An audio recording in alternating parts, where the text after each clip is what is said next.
Such an incredible crowd of people here to think about literature and Simone de Beauvoir.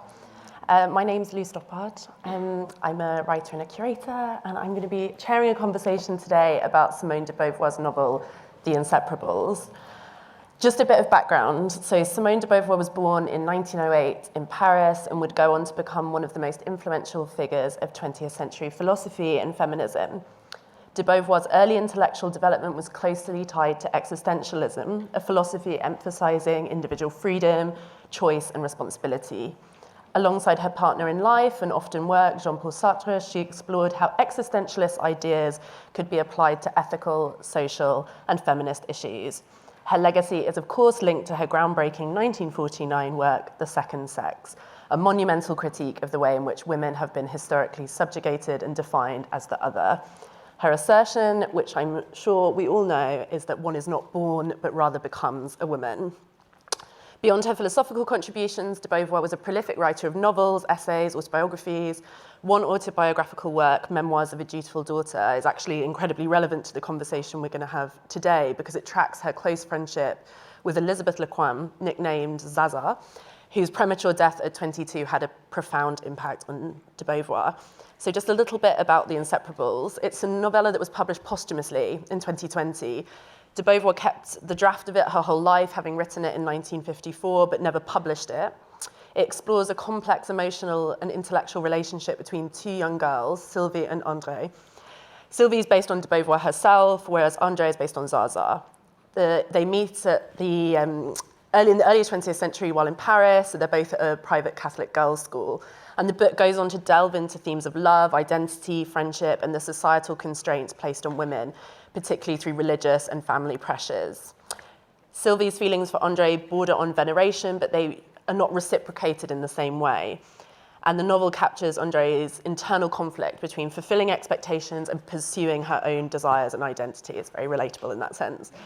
This tension ultimately contributes to her tragic downfall, and her rebellion against the constraints of her upbringing, compounded by a sense of guilt and doubt, becomes self-destructive, culminating in her death at 22. Sorry, plot spoiler if anyone's not read it. Before we delve into our conversation, we're going to have a reading from this astounding book by Millie Brady. I will move out your way.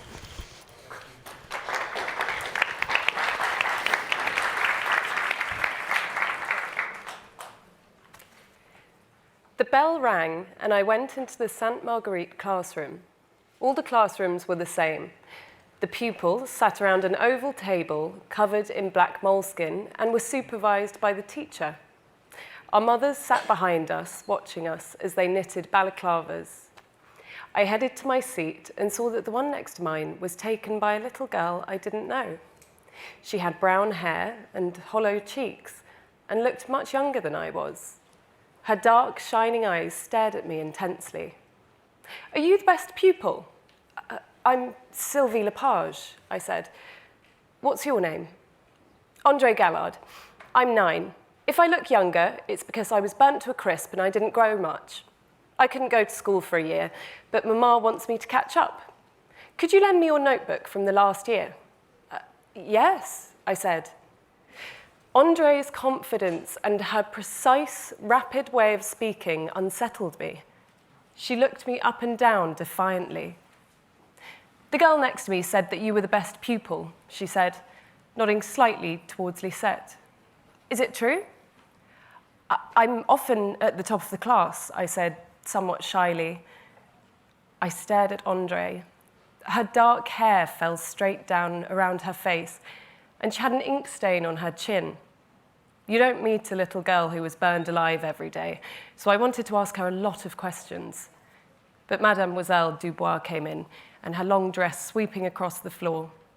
She was a brisk woman who had a moustache, and whom I respected a lot. She sat down and called out our names. She looked up at André. "Well, my dear, we don't feel too intimidated, do we?" "I'm not shy, mademoiselle," said André confidently. "Besides," she said pleasantly, "you're not intimidating." I looked at her with respect. She took notes in beautiful handwriting, and I thought about her swollen thigh under her pleated skirt. Never had anything as interesting happened to me. I suddenly had the impression that nothing had ever happened to me at all.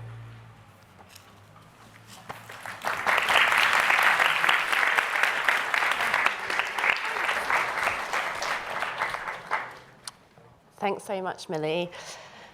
So I have three amazing women here with me to discuss The Inseparables. A short introduction. Lauren Elkin, who sat next to me, is literally the perfect person to talk about this book because she translated it.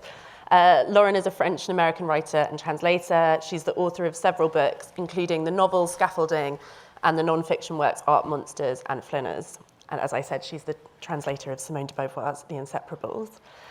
Next to her, we have Veronica Raimo. She is the author of 4 novels, the most recent of which, Lost on Me, was shortlisted for and won numerous prizes within Italy and was also longlisted for the International Booker Prize in 2024. A film adaptation of the book is currently underway. She's also written collections of poetry, cultural articles, short stories, and has translated into English various works by authors such as F. Scott Gerald, Octavia E. Butler, and Ray Bradbury. And then finally, on the end, I have Geetanjali Shree, who's an Indian novelist and short story writer whose novel, can you say it in Hindi, because I don't want to mispronounce it. Beautiful. In English is Tomb of Sand. Though you were explaining to me that's not a perfect translation, was awarded the 2022 International Booker Prize. Shree has published 5 novels and 5 collections of short stories, garnering critical acclaim for her contribution to contemporary Hindi fiction. Shree is known for her experimental writing style and strong feminist narratives, and also a strong focus on female education within your work, which I think is really interesting in relation to the conversation that we're going to have. Okay, so my first question sort of goes out to all of the panelists. The overarching theme of this Miu Miu book club is this idea of a woman's education. That's also a key theme in de Beauvoir's The Inseparables. And through her text, we learn that an education comes from many different sources. It's not just our schoolwork, but it's also our friendships, and particularly a very close, intimate, and intense relationship with a loved one who can shape or expand or even implode our worldview. In The Inseparables, we see various moments where Andre sort of demonstrates a relative apathy to sort of usual structures of power, so disrespecting her teachers. And that really suggests that an education is far more than academic study. Obviously, sort of personal reading is an area where many women, including all of us, I'm sure, find and shape our own education. And I know personally that de Beauvoir can be a really important figure in that. I think the first reading of The Second Sex is always sort of quite a formative and transformative experience. So I guess my first question is sort of 2 questions together, which is, I'd like you all to reflect on this idea of the complex expanse that is a woman's formative education.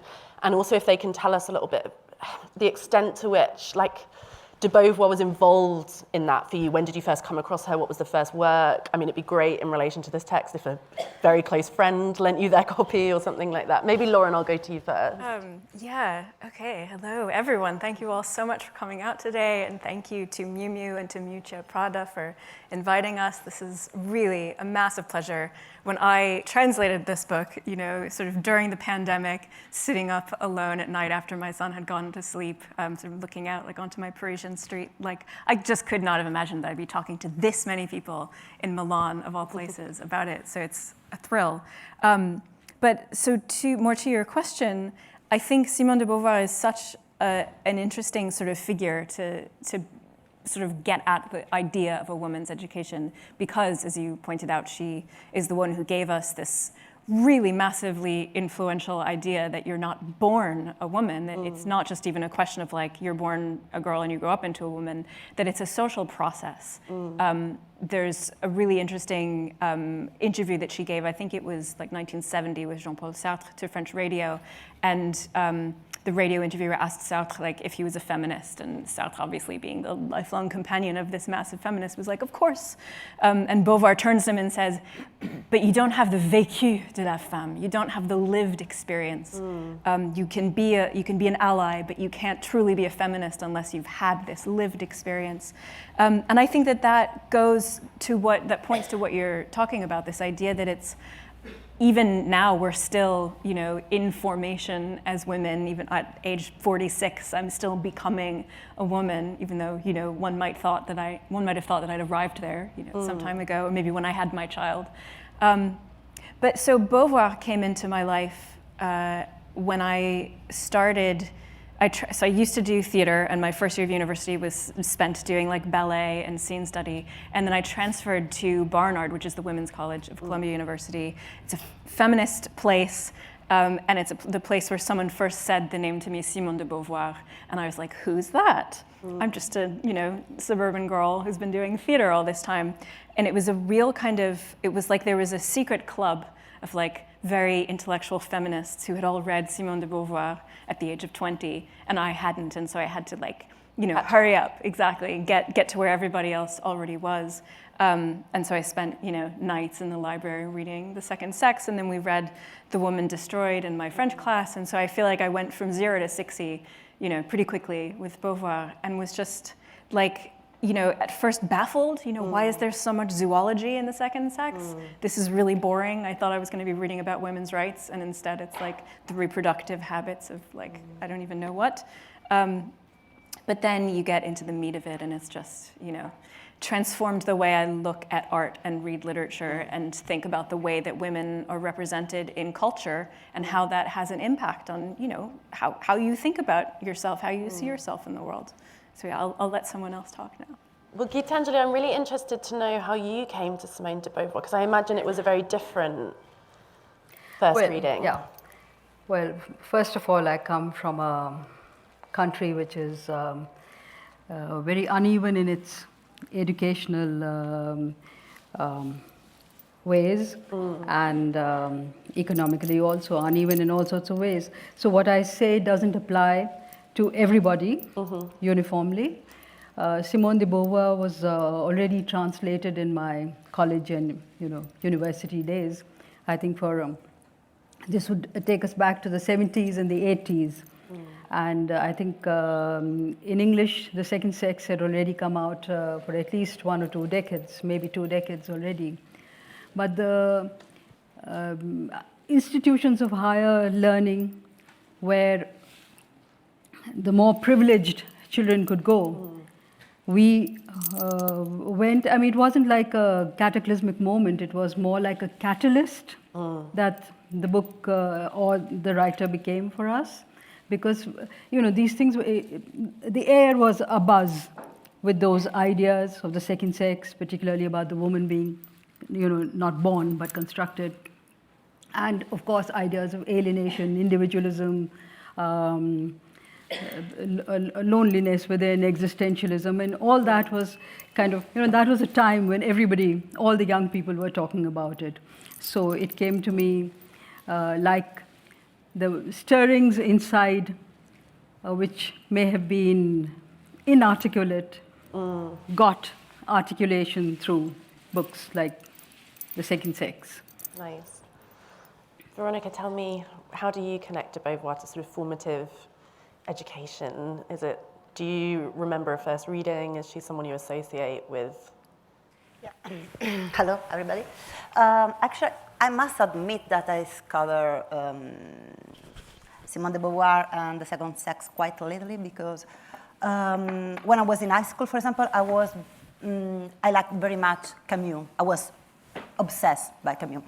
And so for me, de Beauvoir and Sartre were like this sort of power couple, and I hate them. I dislike them so much. Then when I went to the university, actually there was like a community center that basically was a squat very close to my place, that for me was a way to escape my family, to smoke, join, have sex, but discover politics. So I get involved in politics in that moment, and it was funny because it was the time where you still could believe that capitalism was not the only possible system. It was the time against globalization, was the time I mean, short before the summit, the G8 summit in Genoa. So that kind of period, the time in which No Logo by Naomi Klein was a book everybody was reading, and was so strange because, I mean, of course, Naomi Klein was a woman, she's a woman, but feminism was so little in the political agenda. So all the charismatic leader of the movement at the time, but also all the charismatic leader in the squad that where, I mean, I was involved in politics were men. So I started, I was a bit frustrated by that.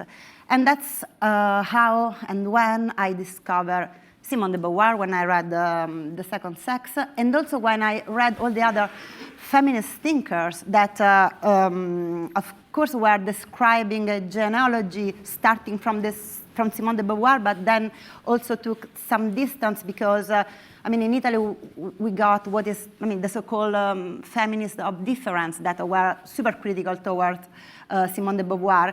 And so that was the real discovery, that feminism was not a very compact ideology, was not a branding, was something that, really allowed me to have a critical way of thinking. So because there were so many contradictions and conflicts inside feminism, which is what I'm living exactly in this moment. Because if I think to myself, when I was 20, 25, and I went to protest on the street against the globalization, no logo, all this stuff, and now I'm here in this event that is sponsored by Miu Miu. Of course, I'm in the very center of the contradiction, but I think that we can maybe start from this sense of unease and contradiction to recreate a political movement, both on individual level and on a collective one. That's what I think. That's such a good answer.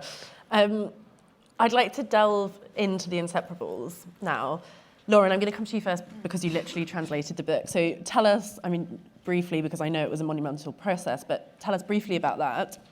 And also, I want to ask you about the way that you've described the book. I was listening to a podcast where you talked about the relationship between Sylvie and André as queer, and I found that interesting because their relationship doesn't neatly fit within a lesbian framework, but it sort of transcends the traditional concept of a friendship.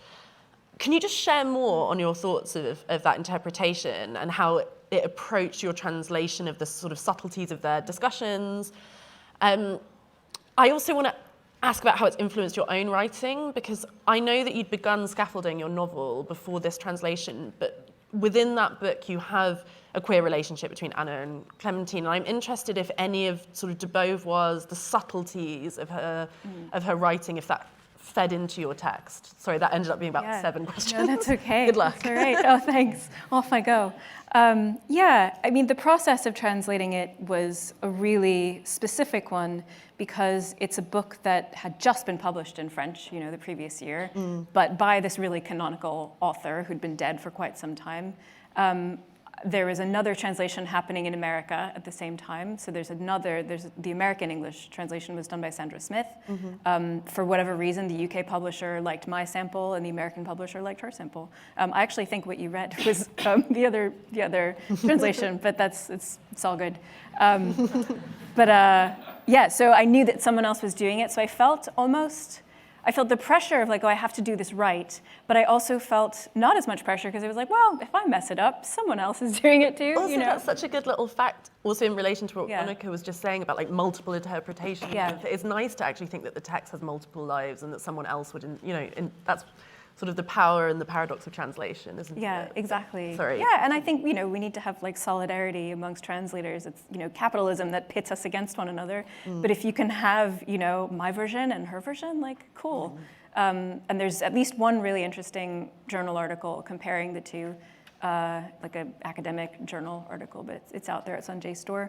And so I felt, the responsibility, but not too much responsibility. So I was able to sort of have a little bit of fun with it.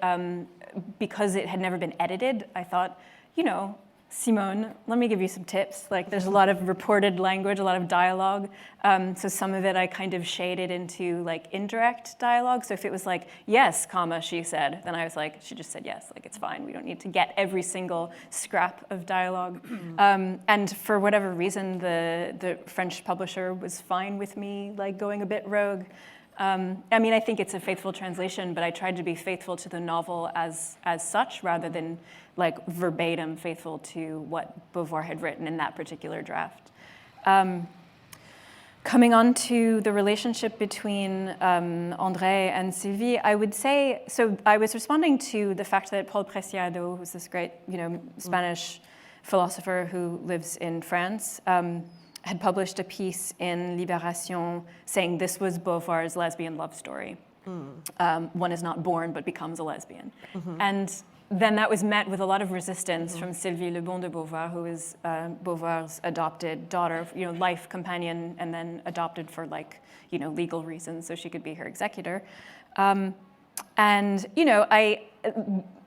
Sylvie Le Bon de Beauvoir was like, no, Paul Preciado, this is not a lesbian love story. This is just like a very ardent friendship between two young women, as you often see in literature, maybe more of like the 19th century, but it's definitely a thing. Like I remember growing up reading Anne of Green Gables, and she had this like very fervent relationship with her best friend, and lots of hand holding and like secret whispering and all of that. I'm not convinced that this is that. And there is a moment in Deirdre Bair's biography of Simone de Beauvoir, it's her Parisian Lives, which is a book about writing the biography of Simone de Beauvoir, where Deirdre Bair recounts going to interview Simone one evening in her home, and Simone is like in a fury, and she screams at Deirdre, "Someone told me you're gonna write about me and Sylvie like we're lesbians. We're not lesbians. We kiss and we touch each other's breasts, but we don't do anything below the belt." And Deirdre Bair was like, well, I guess I'm going to put that in because that's fine. I don't know what else you would call that, but that's okay. And I think the fact that to us, that's like, oh, well, Simone quand même, but for Simone, it's so clear cut, like we are not lesbians because we are not touching each other. And she apparently made some kind of hand gesture. So they're not hand gesturing. But there's still, for me, a lot of ambiguity both in the relationship between Sylvie Le Bon de Beauvoir and Simone de Beauvoir, and between Sylvie and André. And I don't think that it's reading too much into the novel. I'm not sure, I think it's more on Sylvie's side than on André's side. And there are a couple of kind of really lesbian-coded moments, like when Sylvie makes a red satin change purse for André and gives it to her for her birthday, and the change purse is a kind of coded lesbian object, and then like André's mother kind of sees this happen, and Sylvie notes that it was at that moment that Madame Gallard stopped liking me. It's a kind of telling moment, and well, I won't go in. There's more. I'll sort of leave room for other people to chime in. But the fact that Sylvie like kind of carries around this love for André. I mean, at one point she says, if she died, I would want to die too. And then they have a moment a few years later. So when she's 9, she feels she would want to die if anything happened to André. A few years later, when they're about 15, they're having one of those late night, spill your guts kind of sessions downstairs in the country house, getting drunk on like eau de vie that, some cherries have been soaked in. And that's when Sylvie kind of confesses her feelings to André, and André is shocked. And so it's a very strange moment. If there isn't something else, which I'm calling queer rather than lesbian, because I think queerness gets at that ambiguity more than a kind of identitarian term. There's just something excessive, something beyond just, I loved you so much, that Sylvie is trying to get across to André, and André is like, can't believe it. And if it were just a conversation between friends, like, I don't know, you wouldn't, that feeling, that extra feeling wouldn't be there. It'd be much more straightforward. And then the next day, Sylvie says it was as if nothing had happened. And it's like, well, what did happen? You know, on the surface of it, they just had a conversation. But something else has been transmitted. Charged in a way. Yeah.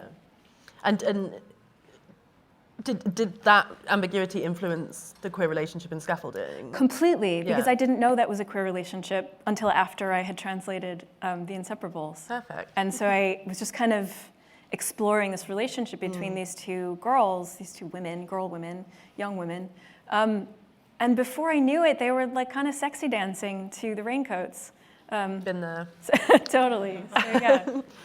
Geetanjali, I want to come to you here on this idea of these kind of intense female friendships and these formative female friendships, because this is a theme in much of your writing. And, you know, this friendship really shapes Sylvie's life and her understanding. And similarly in your novels, you know, Tomb of Sand, Ma sort of rediscovers herself and her freedom through her bond with Rosie, and that comes at the age of 80. And then in The Roof Beneath Their Feet, the connection between Chacho and Lalna, like it formed in their youth, but you sort of see it continuing to shape them into old age, even beyond Chacho's death.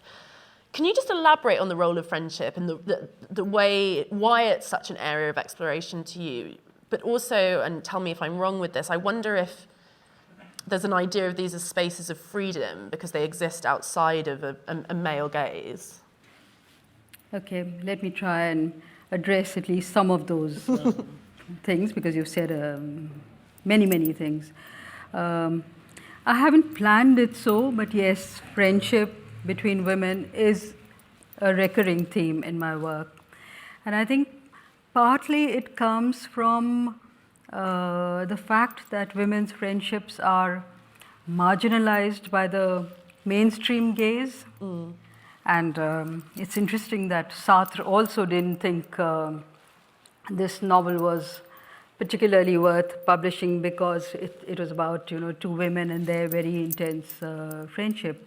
So I think there's something there which continues, and it has reverberations, you know, which bother me, that it's just not taken seriously, it's trivialized. And I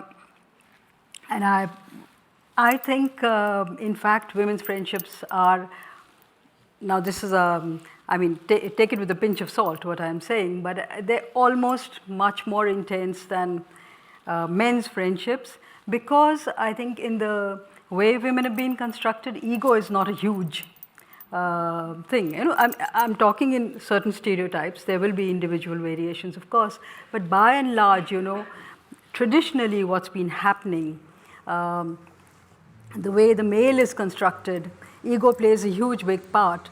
And I think in women, they're just much more simple and forthcoming in expressing themselves, in being vulnerable, in being intimate, and therefore in their friendships, I think they are able to express themselves a lot more in detail than perhaps men.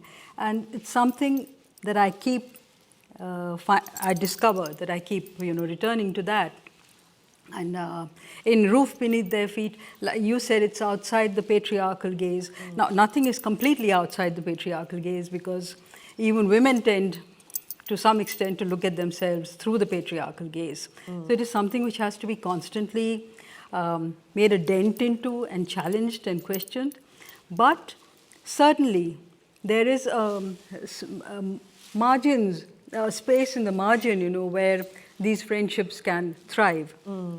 So in this book, Roof Beneath Their Feet, what inspired me was a kind of, you know, roofs we have in India in traditional towns, perhaps in many other countries as well, where the houses are so close together that the roof is almost common to them all. And what got me going was that in the houses below, the most conservative code of conduct might be at play.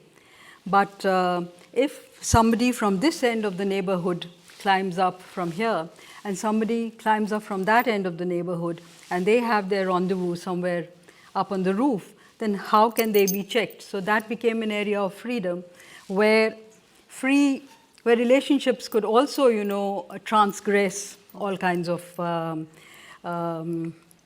prescribed codes.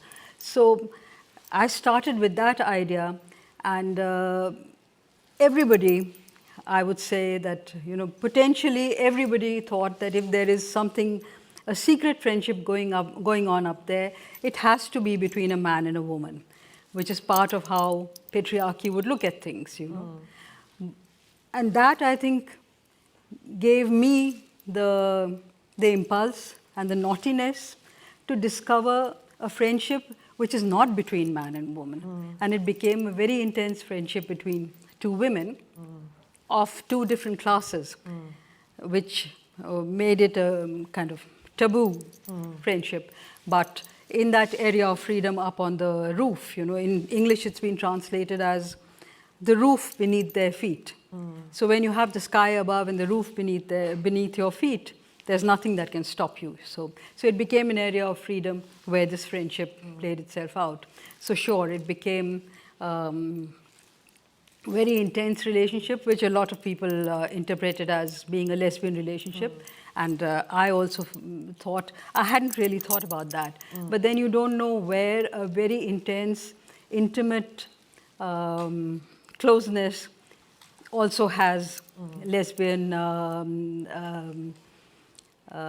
emotions, So, but I wasn't getting into that.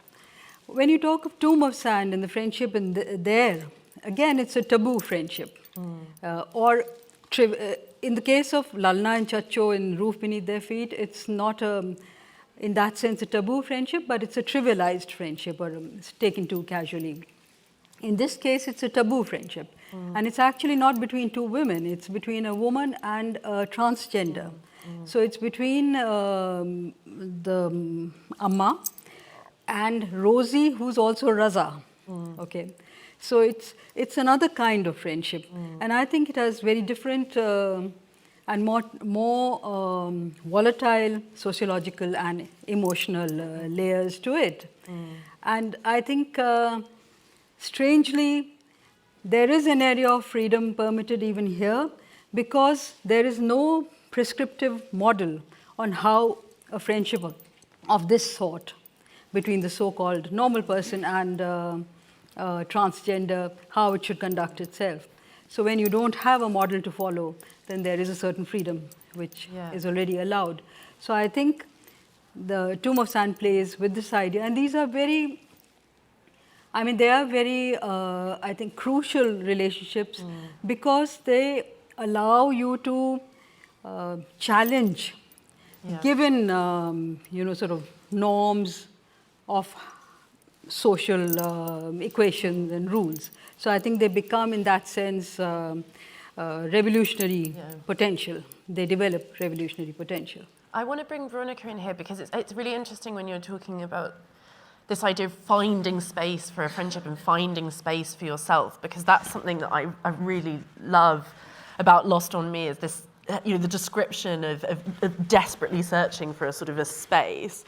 And I want to ask you about, I mean that very literally in terms of within a home filled with walls. And I'm interested to sort of, I guess, slightly pivot the question more into sort of literary forms, because the Inseparables and Lost on Me, they both exist in this blurred space between fiction and autobiography.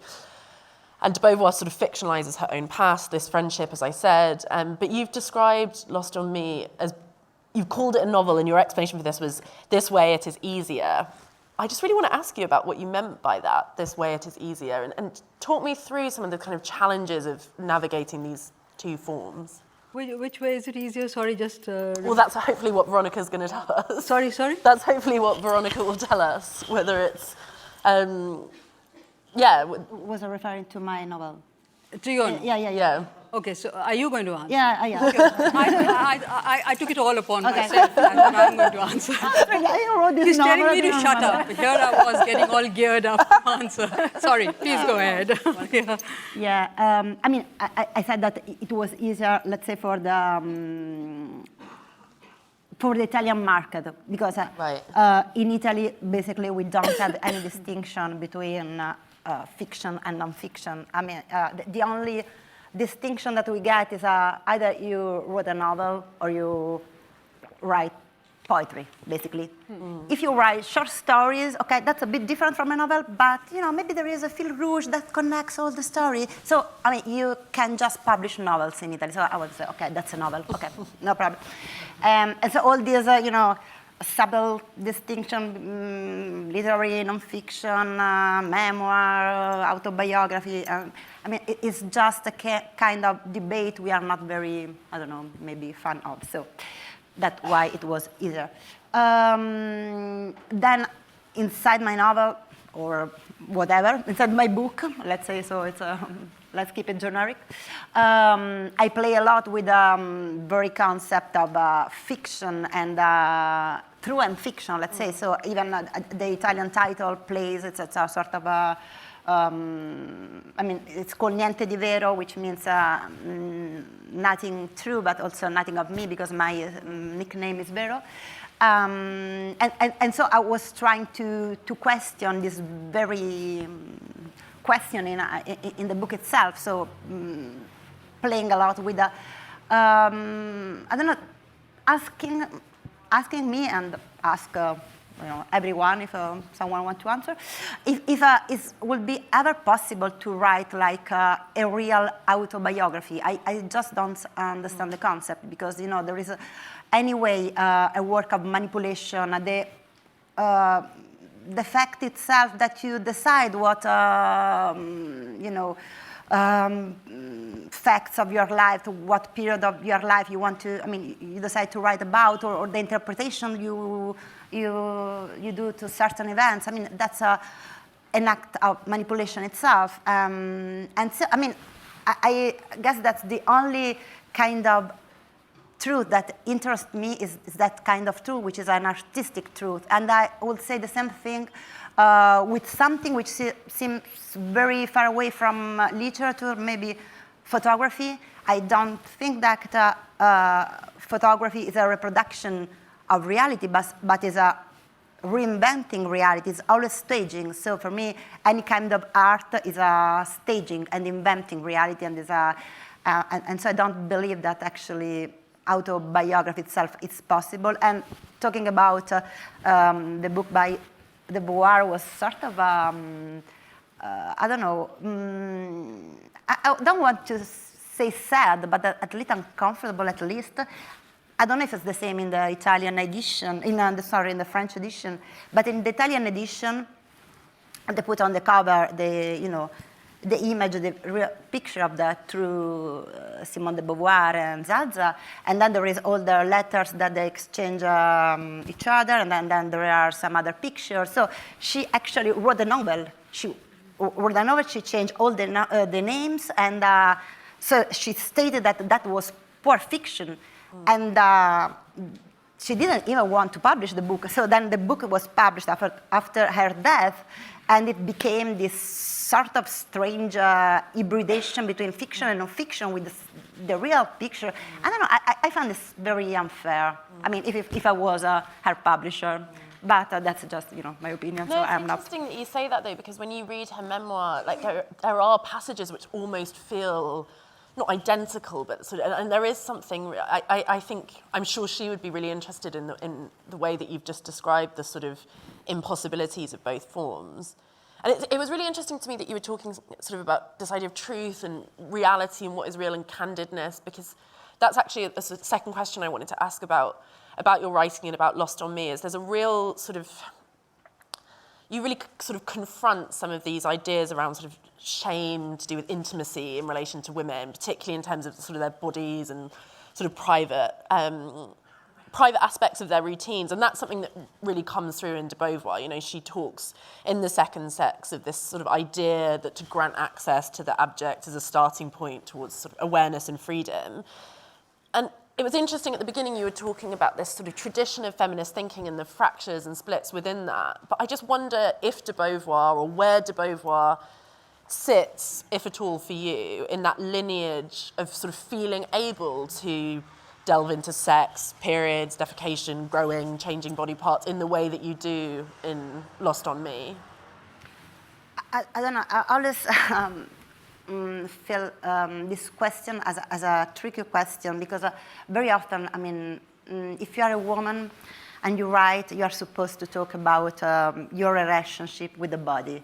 I mean, either in what is the relationship with your body in writing, and also the body as a subject in what you write. And it's something that is never asked to men, as they are, you know, pure brain, intellect, or I don't know, maybe they don't have a body, I have no idea. But as a woman, I mean, I got this question so many times. And of course, I mean, it's a good question, and it's a right question, but still, it can become a sort of trap, can become a sort of trap, the sense of shame, because after, okay, I'm writing about menstruation, okay, then there is the question about the body, and then the question about the menstruation, so it can be tricky. On the other side, I mean, I think I use some kind of concept, like there is 2 pages in which I literally talk about shit. You know, there is a little child that cannot, I mean, she has constipation problem. But for me, it was interesting to get on a sort of, let's say, if not metaphorical, at least symbolic level, in which constipation, of course, was a way to talk about something else. So constipation as what we are, I don't know, what we are afraid to let it go, what we can't, so what we want to retain for ourselves, this kind of thing. But I like, there is, for example, a writer that I love very much, that she's Ursula Le Guin. She's a speculative fiction writer, but she's also,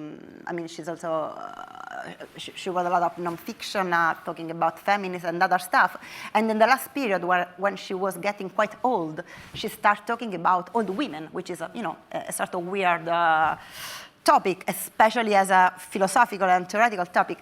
And there is this essay in which she was talking about old women and also talking about herself, in which she was saying that she was afraid to see the appearance of the pink scalp on her head. So she was not worried of getting her hair gray, but this image, which is a beautiful and of course disturbing, is like a sort of tender but violent monster. Okay, the pink scalp, and so after I got this image, it's like every time I look myself in the mirror, even just 10 minutes before coming here, so okay, how is my scalp? Still, I have some hair that's covered.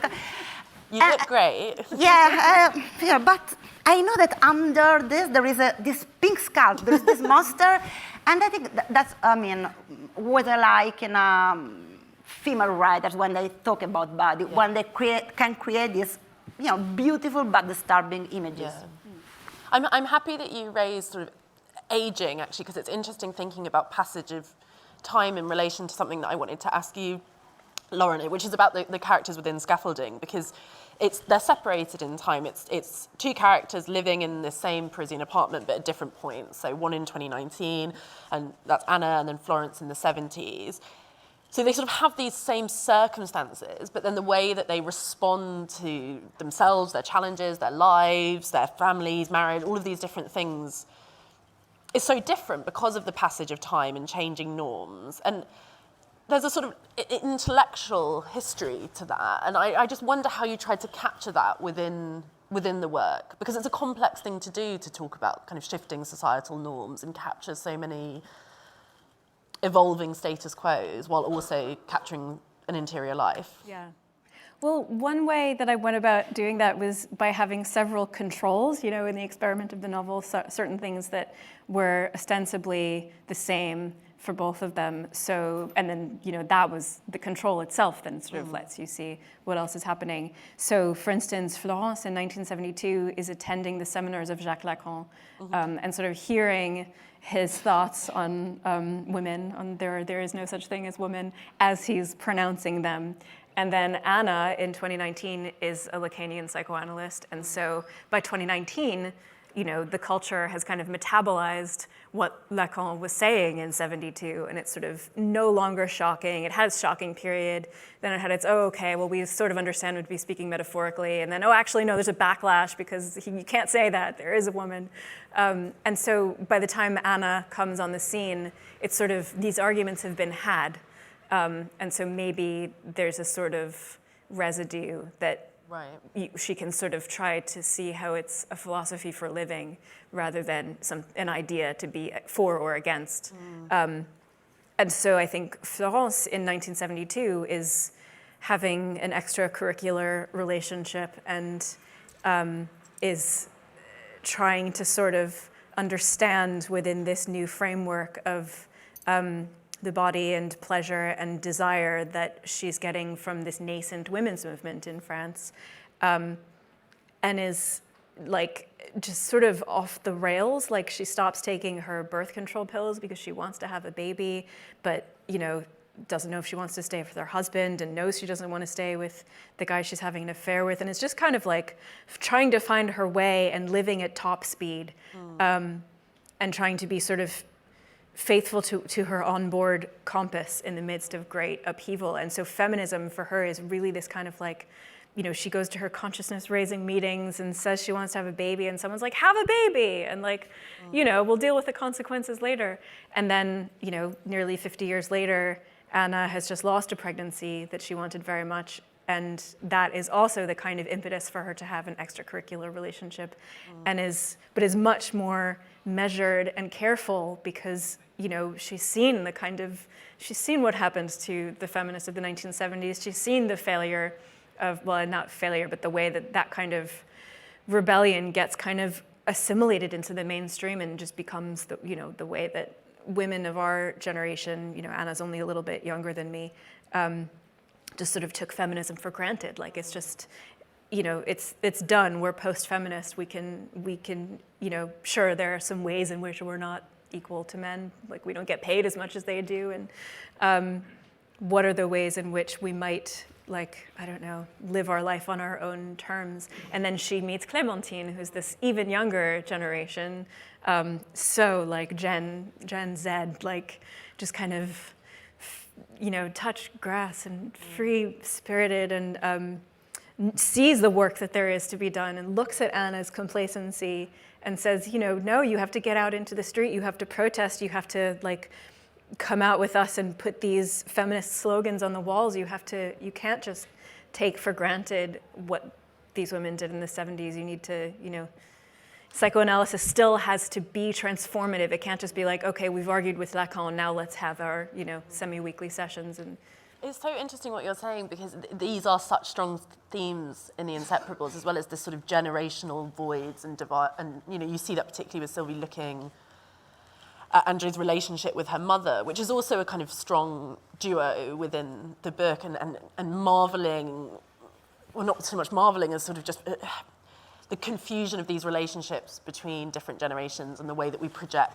norms onto. I have a daughter, and I always think about this in terms of I will do things to her that my mother did to me that I hated and I swore I would never do, and impose certain pressures. And I guess thinking about this idea of duos, I actually want to open this to you, Geetanjali, which is about this idea of the dyad, because that's something that I'm finding sort of a growing interest in across contemporary international literature. And what's so interesting about the dyad is it expands the duo beyond the couple. It can be friendship, it can be mother-daughter, it can be so many different things, sisters, and you see those dyads within your work, just as you see them within the Inseparables. And I think another thing that you see in your work, which you also see in the Inseparables, is the idea of a dyad within oneself, so a younger version of oneself and an older version, or a past self, or even multiple past selves. And I was wondering if you could speak a little bit, I've done the annoying thing of saying that's not so much a question as a comment, but I wonder if you could pick up on some of those ideas.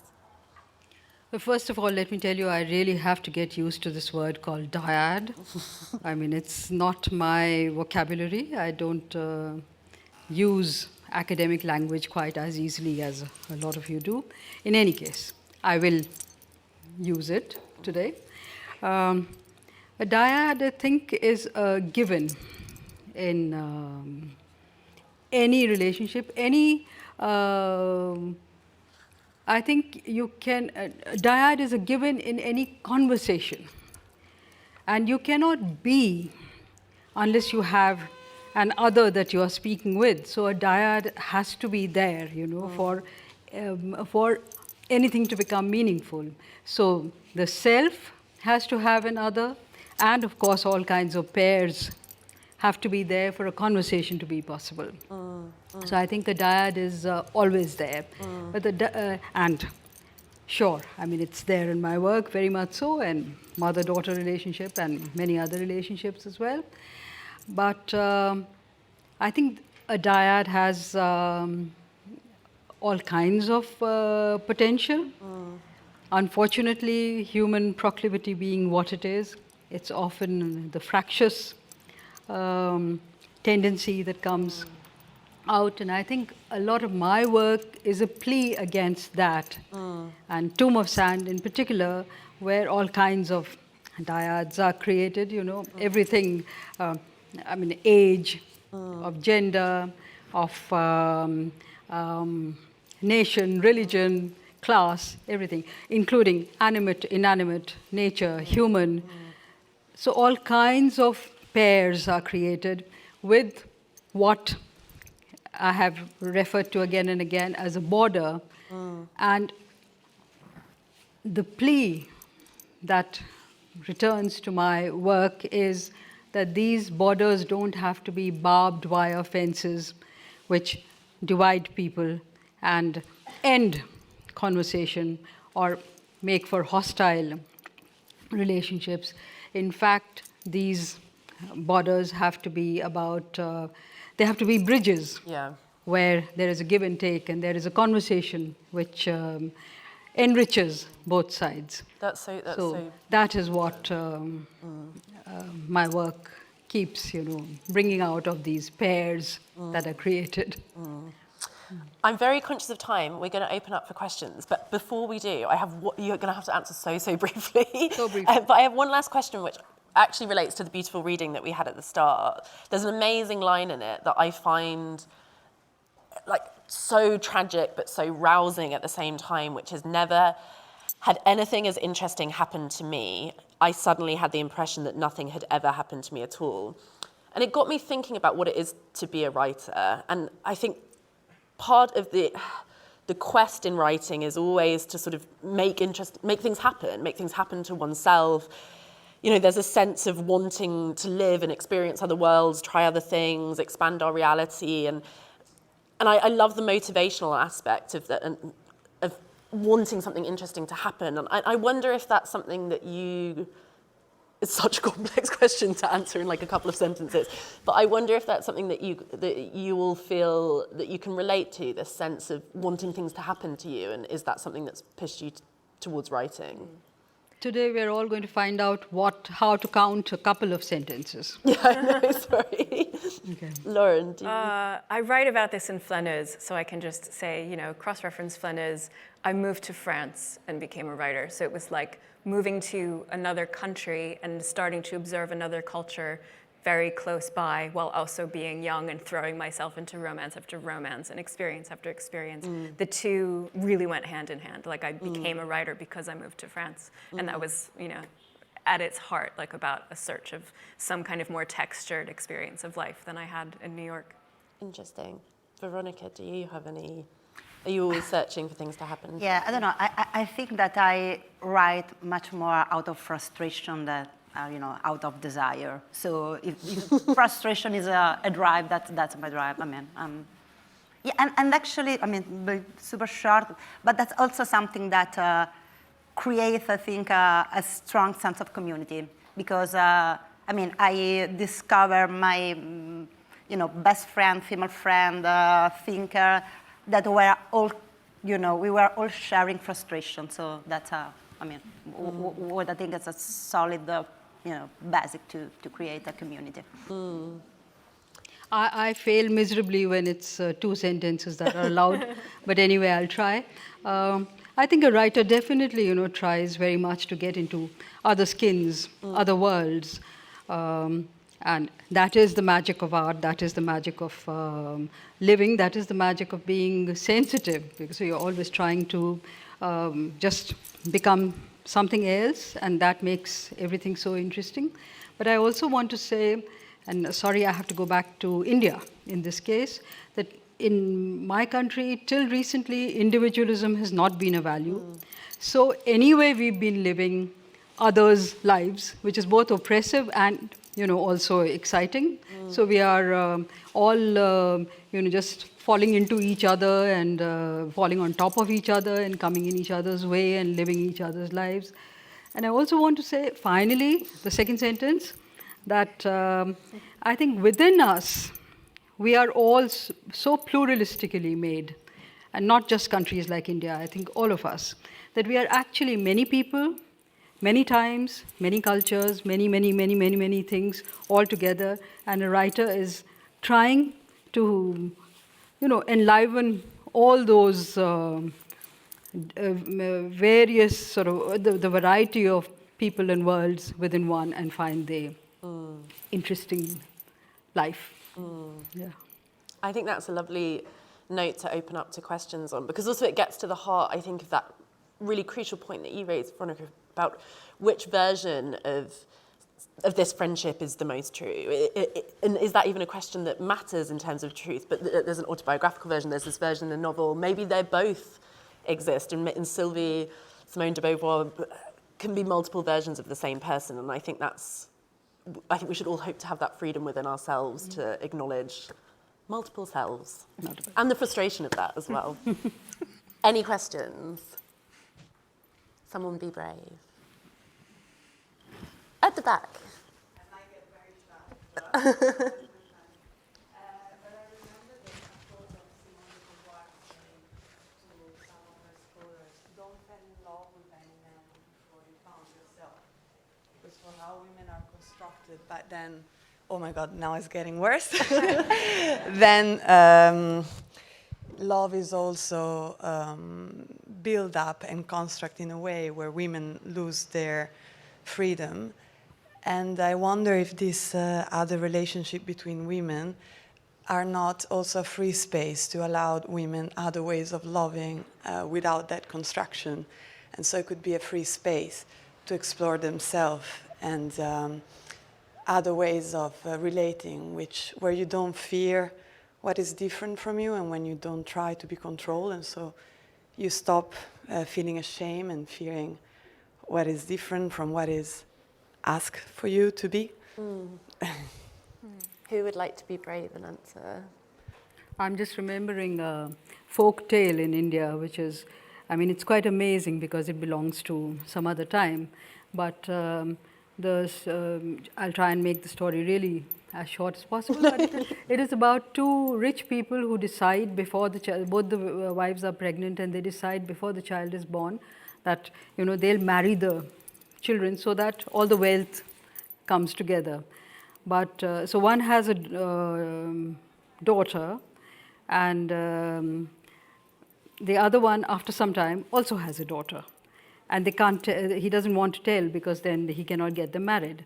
So he brings her up as a son and doesn't tell anybody that she's a daughter.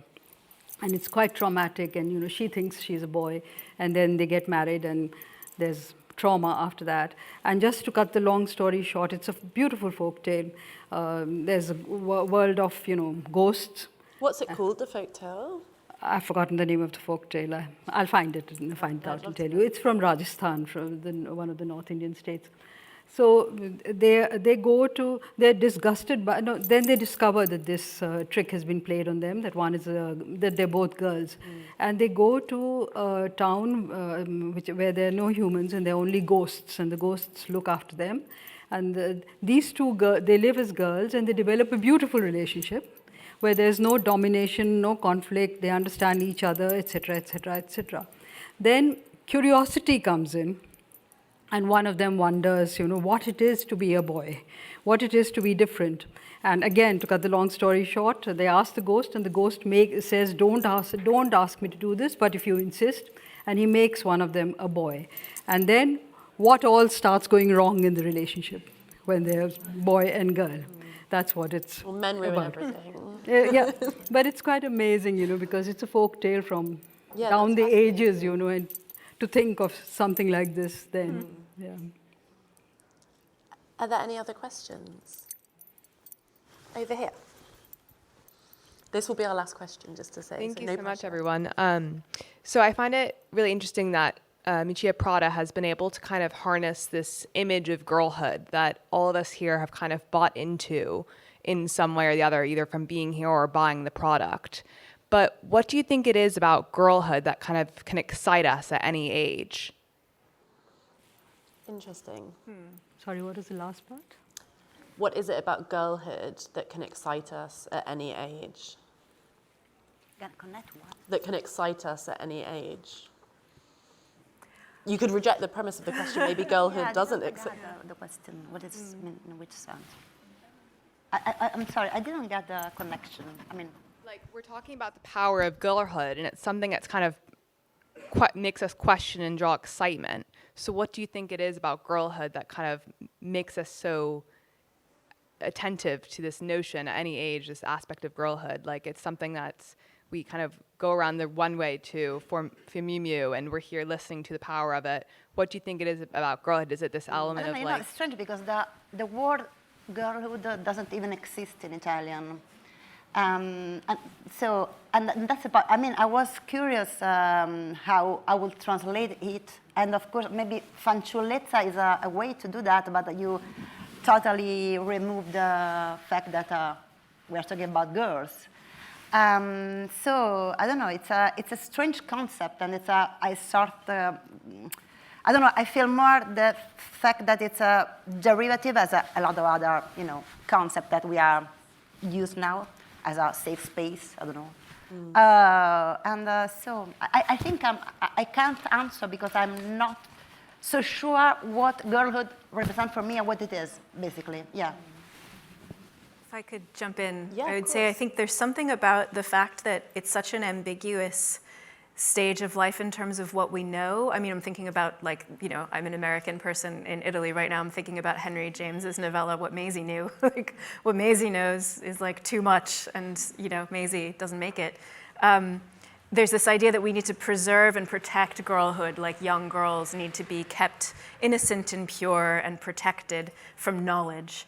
And so as writers and as readers, I think often, speaking for myself, and I think maybe some of us here, we're drawn to narratives where that sort of challenge that ambiguity and challenge the idea that the young girl has to be protected, that like there are things she can know and it's okay, Henry James, it doesn't have to do her in. It doesn't have to mean the end of the girl. Maybe it's the end of girlhood. And so I think there's a kind of long tradition in men's writing that are very threatened by that transition and threatened by the person now suddenly knowing things about the world. But I did with Phoebe Levitt, who's here, we did a little recording of her podcast just before, and Phoebe had asked me to think about a couple of books that deal with the subject of girlhood. Or a woman's education, and I mentioned Annie Ernaux's Mémoire de Fille, a girl's story, and Marguerite Duras's The Lover, because those are both novels, or kind of novels, that look back at a key moment in both of their lives and kind of return to the image of it again and again. Yeah. The image of the young girl crossing the Mekong River who's about to meet this older man who'll become her lover. The image of the young woman arriving at this camp to be a counselor where she'll have her first sexual experience.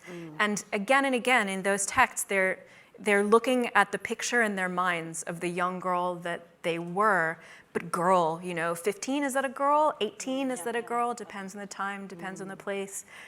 It's such a richly ambiguous phase of life. A great book about that is Girlhood by Melissa Fibos. Yeah. I mean, it's a non-fiction book, but I think it's a perfect book to answer the question.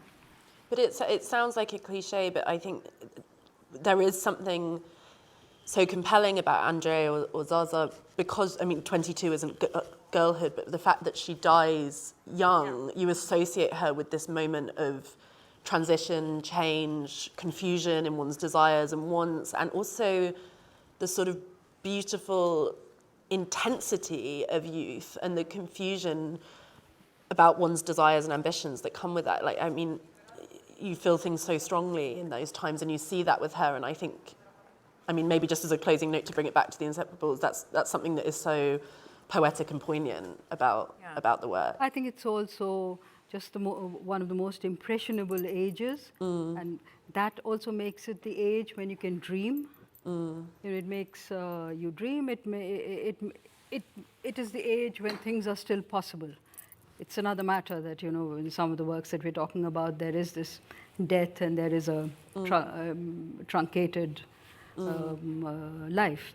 But the point is that girlhood, however ambiguous that term is, and however many others you can sort of conflate it with, childhood, I don't know. But it is a time when everything is possible and the future is ahead. Could I say one thing about the Inseparables before we end it? Sure. Since we're on that note, at the very end of the book, I'm sorry if this is a spoiler, but you know, we I all think know I really she's gonna die.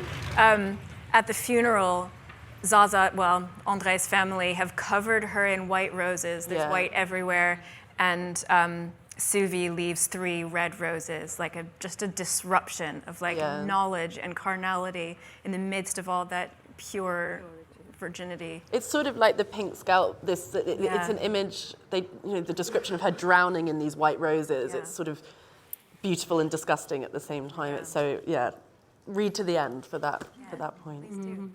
Thank you so much to everyone for coming. Thank you.